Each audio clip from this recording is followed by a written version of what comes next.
ప్రభువైన యేసును లేపినవాడు యేసుతో మమ్మును కూడా లేపి మీతో కూడా తన ఎదుట నిలువబెట్టునని ఎరిగి మేమును విశ్వసించున్నాము. కొరింథీయులకు వ్రాసిన 2వ పత్రిక 4వ అధ్యాయము 15వ వచనము.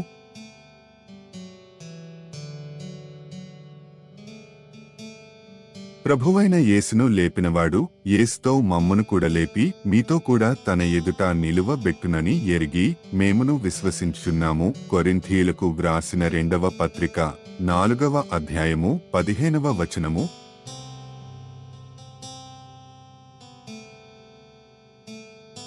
ప్రభువైన యేసును లేపినవాడు యేసుతో మమ్మును కూడా లేపి మీతో కూడా తన ఎదుట నిలువబెట్టునని ఎరిగి మేమును విశ్వసించున్నాము. కొరింథీయులకు వ్రాసిన 2వ పత్రిక 4వ అధ్యాయము 15వ వచనము.